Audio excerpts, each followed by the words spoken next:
What's up, everybody? I am Seth Macy, filling in for Stella Chung, and this is The Weekly Fix, the show where we round up all the gaming and entertainment headlines you may have missed this week. The impossible has happened. Microsoft and Nintendo have made a 10-year deal to bring Call of Duty to Nintendo platforms. Plus, we have an exclusive interview with Shigeru Miyamoto himself. In the entertainment world, Netflix is walking back on some of its password sharing policies, and we have some news on the total runtime for the Super Mario Bros. Movie. All the way from Maine, it's Newsin' Time!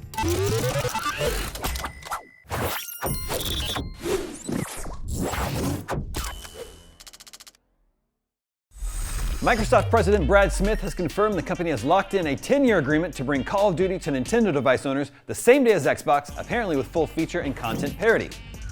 Smith noted this new agreement is, quote, just part of Microsoft's commitment to bring Xbox games and Activision titles like Call of Duty to more players on more platforms. Translation, please let this acquisition go through. We promise to play nice. Under the contract, Nintendo owners will be able to experience Call of Duty just as Xbox and PlayStation gamers enjoy Call of Duty, according to Microsoft. Call of Duty has not been available on a Nintendo platform since 2013's Call of Duty Ghosts for Wii U. Now, what does this mean? Obviously, the Nintendo Switch is much less powerful than the Xbox Series X and S. How is it going to run future Call of Duties just as they do on Xbox and PlayStation? Well, one option is to stream the games to the Switch, something other big games like Hitman 3, Guardians of the Galaxy, and Resident Evil Village do. But I don't know if you've ever streamed a big AAA game to your Switch. Let's just say results may vary. I don't think streaming a super fast-paced game like a Call of Duty on Nintendo's 6-year-old console will be the ideal way to play. Remember, the file sizes for those games regularly push 100 gigs. Maybe Nintendo has given Xbox the heads up that a more powerful Switch is on the way. This is just my speculation, but that would make more sense to me. It just doesn't seem feasible to rely on streaming future Call of Duties to the aging Switch hardware.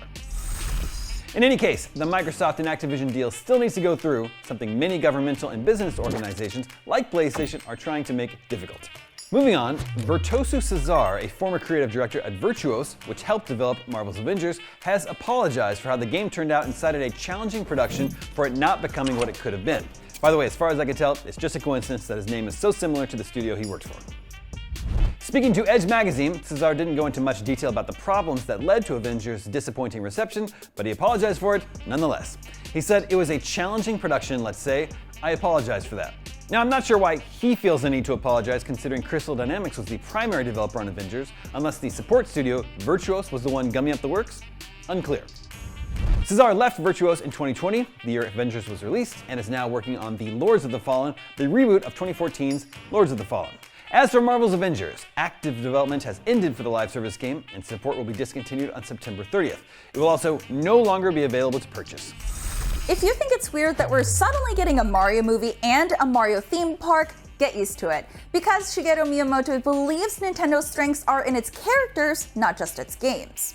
While promoting the opening of the Super Mario World at Universal Studios, Mr. Miyamoto spoke to IGN and gave some insight into Nintendo's philosophy. Nintendo has a lot of characters, he explained. I think that sometimes Nintendo gets tossed in with other companies in the field of video games. But we've got to think that Nintendo's biggest strength is its characters and how that is used in different types of media beyond just games. It's worth noting that the company had been making toys and playing cards for almost a century by the time the NES was released. So, video games are a relatively new business venture in the grand scheme of things. This wealth of characters are clearly a part in the Super Nintendo world. With this theme park here, we have a place where people of all ages can come, Miyamoto continued. Some people may not even know who that Mario guy is, but a grandma can say, no, I've heard this guy Mario is here, let's go. And through sharing that experience with their grandkids, they can have something they can talk with their grandkids about. It's a little weird to imagine a grandma who's better informed about Mario than our grandkids, but sure, I get the point. Miyamoto went on to say, trying to leverage all the characters we have and not just limiting ourselves to games, but finding the best media for the characters to thrive in is something we really want to keep an eye on. On top of the theme park, the Super Mario Bros. Movie is also a few months away, which has some fans wondering if we'll see more Nintendo movies, and it certainly sounds like a possibility. As for when we'll see a new Mario game, Miyamoto was coy, saying that Nintendo is always working on Mario games. Capcom announced a while ago that the upcoming Resident Evil 4 remake would be getting PlayStation VR 2 support, and today the publisher revealed that it would be a free update to anybody who owns the game. However, it was also announced that this VR mode has only just started development, so it seems unlikely that it's going to launch alongside the game, which is only about a month away. On the bright side, Resident Evil fans itching to explore a spooky castle and then get hassled by weirdo townspeople in virtual reality can do exactly that, starting today thanks to a free update for the PlayStation 5 version of Resident Evil Village that makes it completely playable with the PlayStation VR 2 headset, which, coincidentally, also releases today. Clearly, Capcom has had some experience working with VR, as the entirety of Resident Evil 7 was playable with the original PlayStation VR, and it's nice to see the trend continuing with Village and the RE4 remake. The entirety of Resident Evil 4 was already ported to VR, but it's exclusive to the Meta Quest 2, and while it's possible that someday that version makes its way to other platforms, I'm guessing that making a VR mode for the new remake is just one way around that. Back in October, Village got an update that made it playable entirely in third person, which is arguably the exact opposite of being adapted into VR. The game's producer Masachika Kawada told IGN Japan that the process was, quote, about as much effort as creating a full game. Hard to say if the same will hold true for turning a third-person game into a VR game, but let's hope it's not too long of a wait. Resident Evil 4 Remake will be out March 24th for PS4, PS5, Xbox Series, and PC. Sorry, Xbox One players. Speaking of release dates, this coming Saturday will mark the 1-year anniversary of Elden Ring, and Bandai Namco revealed this morning that FromSoft's magnum opus has officially sold a whopping 20 million copies across all platforms, physically and digitally. At this point, anybody who hasn't heard about Elden Ring must have been living under a rock, in a cave, catacomb, underground city, or trapped in some sort of Everjail. The open-world action RPG was IGN's Game of the Year, as well as plenty of other outlets. FromSoft's Soulsborne games have steadily amassed a die-hard fanbase since Demon's Souls debuted on PS3 way back in 2009, and their notorious difficulty has been a barrier of entry for some players, but clearly Elden Ring won over quite a few non-believers. Now, FromSoft has released substantial DLC expansions for all 3 Dark Souls games as well as Bloodborne, and with 20 million copies out in the wild, it seems like just a matter of time for Elden Ring to get the same treatment. Back in December, an update to the game added some new multiplayer features, including access to the previously blocked-off Coliseum area where Tarnished could duke it out in PvP, but I don't think I'm the only one who's itching to see some new areas and be murdered repeatedly by some new, horrifying bosses. For all of our turn-based single-player strategy gamers, we have some great news for you.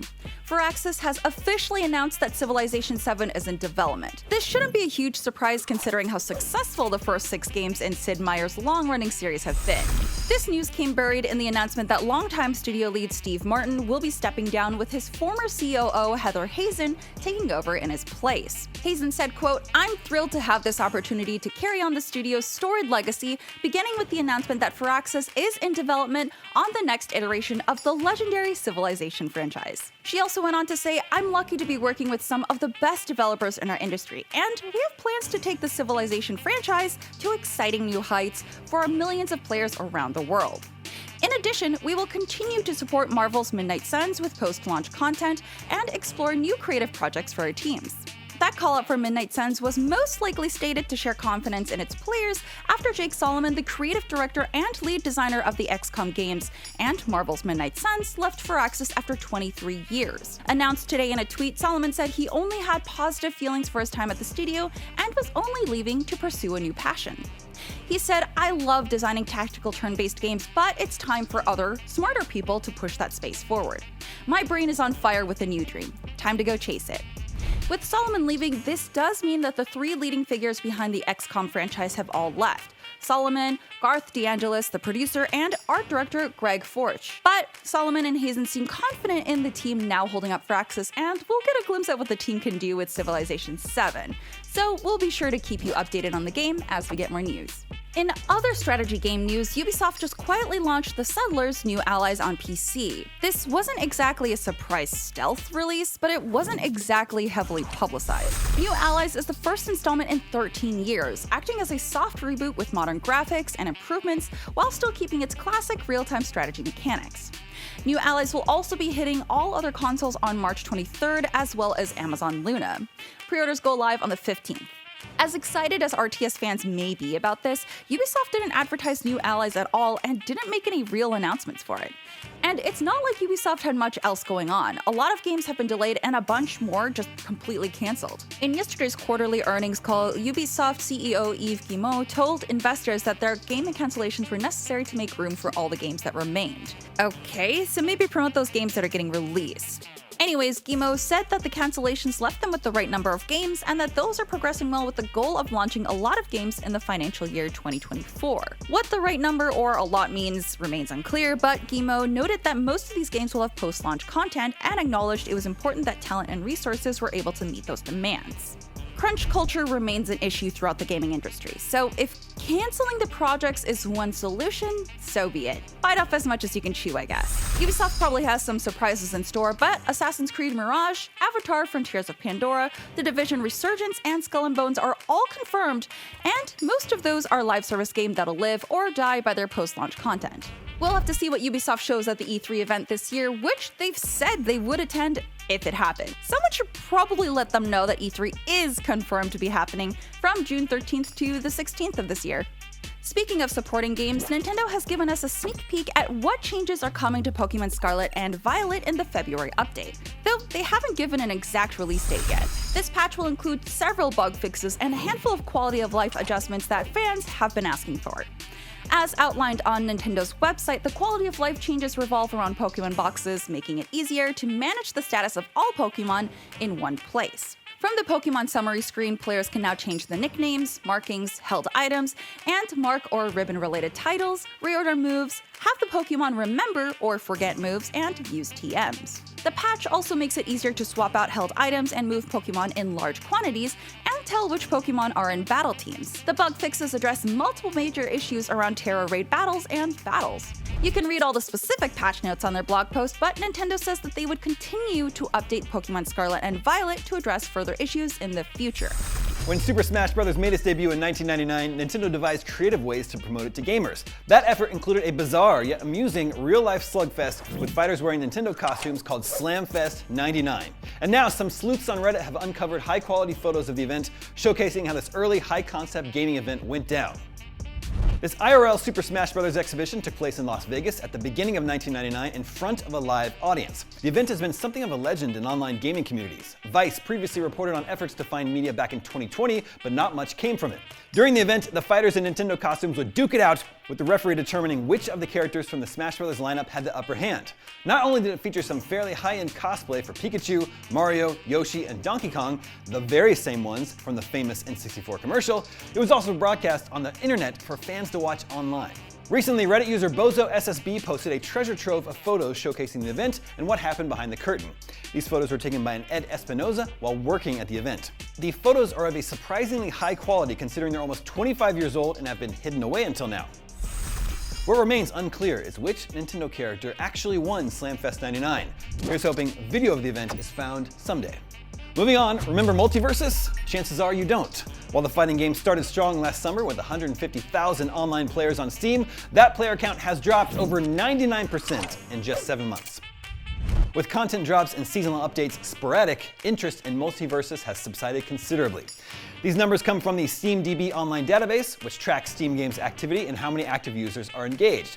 At the time of this taping, Multiversus on PC has fewer than 800 players in the game. Multiversus was initially popular due to its Smash Bros. Style take on various Warner Bros. IPs, mainly DC superheroes and villains, Cartoon Network characters, the various Looney Tunes, and even Arya Stark from Game of Thrones. The roster is certainly eclectic, and therein lies its charm. Multiversus backs that up with rock-solid fighting mechanics too. However, what could be the cause for Multiversus' dip in players is the infrequent content drops, which is a common problem that many live service games slip into, even heavy hitters like Destiny 2 and Apex Legends. Multiversus is still on track for more content updates as it continues into its second season, which added Marvin the Martian. The most recent update came in January, adding a special Lunar New Year event, a Scooby's Mansion stage, and general quality of life updates. Season 3 was previously set to roll out in February, however it was delayed till March 31st. Though no official news has been shared about what will be added in detail, we can expect to see characters and stages added to the game. When we come back, Netflix has removed an old feature because no one was using it, plus Venom 3 is confirmed to be in pre-production. See you in a bit. Welcome back! Thanks to some internet sleuths, we now know the total runtime for the upcoming Super Mario Bros. Movie. But first, Netflix has been going through an interesting time with its customers as of late. Now they're announcing the removal of a certain feature that nobody likes. Let's find out some more. All right, now you may not have used this particular feature on Netflix, so it makes sense that the streaming company is getting rid of it. To no one's surprise, Netflix is sunsetting the Surprise Me feature, which essentially was like a shuffle button for movies and shows on the app. Now, the feature was introduced back in April of 2021 as Play Something, which would just immediately start playing something without the need to scroll through Netflix's massive library of movies and shows. Now, according to Netflix, there just weren't enough folks using it to justify the feature, with Netflix saying in a statement, quote, "We will continue to explore other ways to give members more options and ways to explore and discover content they want to watch." Now, you also may remember a few weeks ago, we reported about the impending Netflix password sharing crackdown. Well, it turns out the streaming giant is walking back those plans amid the massive online backlash. Now, Netflix tweeted this out to clarify the amended approach it'll be taking towards password sharing, where it linked to an About page stating that you'll be able to choose a primary location, manage account access/devices, transfer profiles, buy extra members, and continue watching on any device while traveling. Now, while this might seem slightly more in favor of the consumer, this amendment still doesn't address the notion Netflix laid out previously with linking one account to one household and Wi-Fi IP address. Now, what if, some families aren't under the same roof, such as having children who live elsewhere? Now, while Netflix is busy getting rid of features no one ever used, this strong push to have consumers open up separate accounts for their friends and family still persists and will inevitably continue to possibly make those seeking its original content find it by other means. Now, still, I would love to know your thoughts on this one as well. Comment down below, let's discuss. Now, moving on, the Marvels movie is getting bumped from its original release date of July 28th to November 10th of this year. Now, we got a new poster showing us the terrific trio stating higher, further, faster, together. Not much is known about the Marvel movie except that it'll pick up after the Miss Marvel Disney Plus series where Kamala and Carol switched places. Now, that may be a bit of a spoiler, but let's be honest, if you haven't seen the Miss Marvel series at this point, do you really plan on seeing it ever? I haven't. Yeah, just wiki these things, y'all. Come on now. Anyway, look forward to not watching the Marvels in theaters November 10th. And finally, Liam Neeson is tired of all the Star Wars spin-offs. Now, speaking on What Happens Live, Neeson had this to say when asked about returning as Qui-Gon Jinn in the Kenobi series and if he'd be interested in doing his very own spin-off. No, I'm not. There's so many spin-offs of Star Wars. It's diluting it to me, and it's taken away the mystery and the magic in a weird way, It was nice to do the little bit with Ewan after 25 years, 24 years, Did a TV version. I appeared in the last episode. I had 2 lines to say. 2 lines. 2 lines. And that was cool. I loved it, man. Yeah. That's it. Yeah. Well, there you have it, and you can't blame the guy. Now, if I'm not mistaken, his character died in episode 1, so it's totally cool if we just let him remain one with the Force. Right now, the runtime for the upcoming Illumination film Super Mario Bros. May have been revealed. Now, this comes from the Irish Film Classification online site, which supposedly is responsible for certifying cinema releases in Ireland, which lists the movie as being 1 hour and 32 minutes in length. Now, it comments there will be mild peril and comic violence, which is to be expected. It's a Mario movie. But the film is just a few minutes short of its live-action adaptation and counterpart, Super Mario Bros. From 1993, with John Leguizamo. Y'all remember that? It was a turd. Anyways, the movie starring Chris Pratt as the mustachioed Mario is a rather short romp in the Mushroom Kingdom, shorter than both Sonic movies. But this is just the introduction into Nintendo taking bigger risks in the movies and TV space. Now, Nintendo's global president told Fast Company that, quote, animation in general is something that we are looking into and not just this franchise.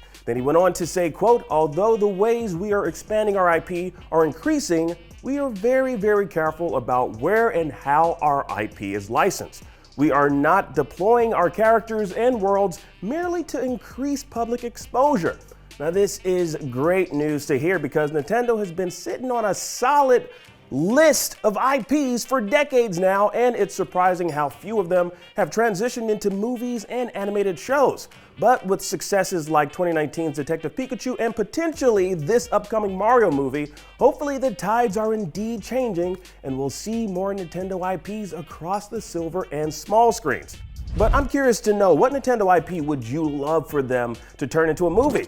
Comment down below and let's discuss. Moving on, Barney is coming back from extinction with a new show. Now, the purple dinosaur that professed his love to all of us and everyone in the world is coming back with a brand new animated series in 2024 with a brand new nightmare-fueled look, as if he didn't look creepy before. Ugh. Anyways, Mattel apparently has big plans for Barney with a new movie, toys, music, and streetwear for kids and adults. Yeah, it's streetwear. Like, y'all gonna be walking around with a freaking Barney jacket. That's weird. Anyways, no word yet on if Baby Bop, BJ, or Riff plan on signing contracts to join Barney, but we'll keep y'all posted. Also, was I the only one that thought Riff looked exceptionally creepy? Well, just look at that face. That face and the movements, man. He looks weird. It's nightmare fuel. Anyways, yeah, hopefully they use mocap for this particular series, similar to what they did with Sid the Science Kid.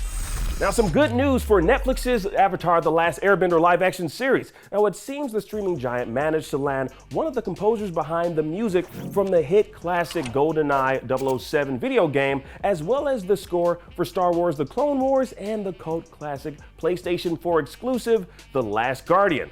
Takeshi Furukawa took to Twitter to announce this new partnership and stated that he'll be receiving stewardship from the themes heard in the original series. Now, that likely means Jeremy Zuckerman, the original composer for The Last Airbender, might provide some of his expertise in some capacity. Now, production on the live-action series has already wrapped, with no confirmation on when we're expected to see the series premiere on Netflix. But if you're looking for the streaming giant's live-action take on another beloved animated series, One Piece is expected later this year. Now, we also have the Duffer Brothers working on a new Death Note live-action series, as well as a Yu Yu Hakusho live-action series in the works. Now, Netflix just continues to double and triple down on its live-action adaptations of animated shows, which can be sort of a mixed bag with the streaming giant. Like Cowboy Bebop, for example, was critically panned, with the original creator of the anime series coming out recently about how dissatisfied he was with the final product. It'll be interesting to see which direction this next batch of live-action animation adaptations will go on Netflix. But I'd love to know your thoughts on all of this. Are you looking forward to any of these, or should Netflix kind of pump the brakes on its anime adaptations? Comment down below and let's discuss. Speaking of pumping the brakes, Ant-Man and the Wasp: Quantumania seems to have let the brakes loose at the box office, speeding to a global intake of $240 million. Now, despite poor reviews, Ant-Man 3 did 37% better than its predecessor during its US 3-day weekend, making $120 million at the US box office. Now, Ant-Man 2 debuted to $75.8 million, and the first film landed $57.2 million. Ant-Man 3 will continue to march on as we kick off the MCU's next phase.